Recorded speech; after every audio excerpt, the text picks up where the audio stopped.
Today, Trump, tech and money. 3, 2, 1. Breaking moments ago, the United States has issued new sanctions on 4 companies operating in Venezuela's oil sector and identified 4 oil tankers as blocked property. The Treasury Department says these ships, some of which are part of the shadow fleet serving Venezuela, continue to provide financial resources that fuel Maduro's illegitimate narco-terrorist regime. It's years behind schedule and tens of billions of dollars over budget, but oil is now flowing through the Trans Mountain Pipeline expansion. Expanding Canada's oil and gas infrastructure has long been a contentious topic, but tough tariffs have forced the country to take a closer look at its sovereignty and self-reliance on its own resources. April 2nd, 2025, a day that will go down in history as the moment America lost control of its energy future. In the dense forests of British Drop in the Columbia, comments if there you is a think we lost pipeline that is control. now carrying oil in a new direction, away from America's hungry refineries and straight to the Pacific. After decades of feeding the U.S. economy at a bargain, Canada was done playing second fiddle. So while American politicians were obsessed with tariffs and trade wars, a Chinese titan named Rangsheng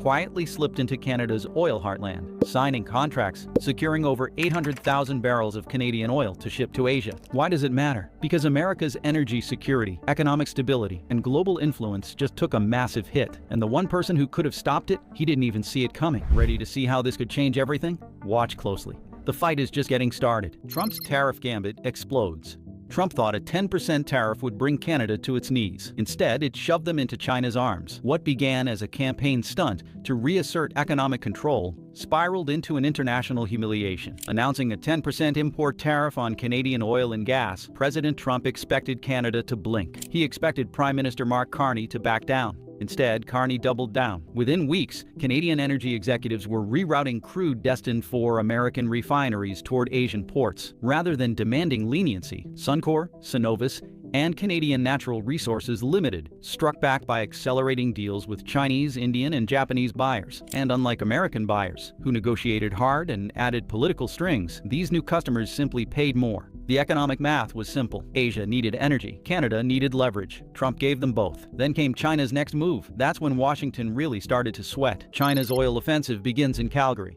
They didn't bring tanks, they brought tankers. What looked like a quiet commercial expansion turned out to be the opening shot in a new kind of energy war. Rangsheng Prochemical wasn't just setting up shop in Calgary. They were embedding themselves in the heart of North American energy. With an office perched inside a sleek downtown tower, Rangsheng began locking down deals. First with Suncor, then with Cenovus, and soon after with Canadian Natural Resources. Their goal? To secure 10% of the Trans Mountain expansion's total shipping capacity by the year 2026. And they weren't just buying oil, they were buying options. The shipping terms gave Rangsheng what American refineries never had: flexibility. With free on-board agreements, they could divert tankers mid-voyage, sending oil to Japan or India depending on where profits were highest. Analysts Gas at is Standard definitely & Poor's cheaper in Global America. warned this alone could earn Rangsheng up to $3 per barrel in arbitrage profits. The stakes were bigger than profits. Canada, long cast as America's energy sidekick, was now being courted as a sovereign supplier. In the words of one Alberta oil executive, this isn't just a trade shift, it's a diplomatic divorce. China wasn't stealing oil, it was offering a new alliance. And Canada, weary of years under America's economic thumb,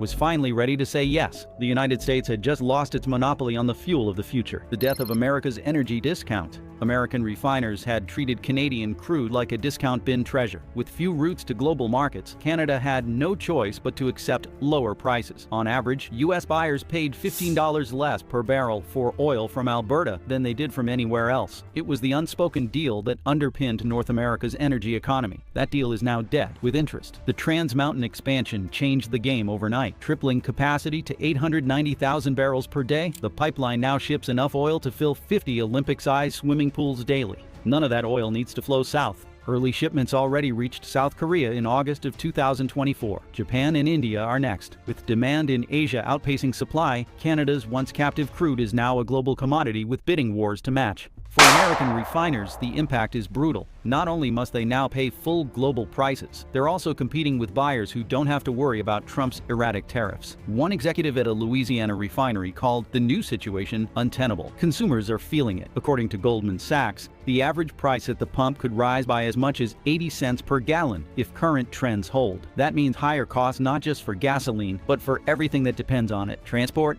manufacturing, food delivery, even electricity in some regions. Oil was just the beginning. The next hit came from Canada's gas, and it was nuclear. LNG Canada unleashes a new energy superpower. It's not just pipelines anymore. Canada is about to dominate the seas. While the Trans Mountain expansion rewired North America's oil arteries, the real disruption was quietly waiting on the British Columbia coastline. In the shadows of Kitimat's snow-capped mountains, the mammoth $40 billion liquefied natural gas facility, known as LNG Canada, began final operations in late 2025. Shell and PetroChina led the charge, and together they flipped the global gas equation upside down. For the first time in history, Canada could ship natural gas directly to Asia without touching American soil. 14 million tons annually. That was the initial output projection, bound for ports in Japan, China, and Germany. This wasn't just a commercial leap. It was geopolitical theater at full volume. The Indo-Pacific, once dominated by Qatari and Russian gas, now had a new player. I just said, but Bobby, leave the oil to me. We have more liquid gold, oil and gas. We have more liquid gold than any country in the world, more than Saudi Arabia. We have more than Russia.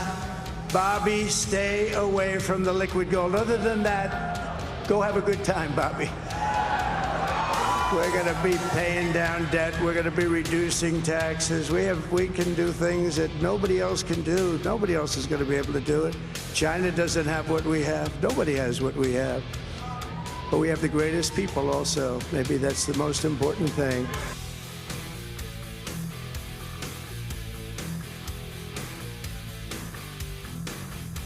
President Trump, despite your blockade, 2 oil tankers have reached Venezuela, and more are coming. US sanctions haven't stopped them, some from China, as they continue to Venezuelan waters. Facing mounting pressure, Venezuela's state oil company cut production by 15%. Recently, a US drone strike hit a Venezuelan dock, the first direct attack in this operation. They claim 30 actions against vessels since September, with casualties, yet provides no evidence these boats were involved in illicit activities. Claims Venezuela owes oil to the US, rooted in the early 2000s when Venezuela reclaimed its oil industry. The first tanker was seized December 10th. This isn't about illegal trade, it's about controlling Venezuela's resources and undermining its sovereignty. Despite this, Venezuela stands firm. The people focus on self-reliance, producing their own food and managing resources independently. Venezuelan communes ensure communities remain resilient. The question, will the world allow external forces to control Venezuela's resources, or stand with Venezuela's right to determine its own future? There y'all have it, the Tech Wealth Report.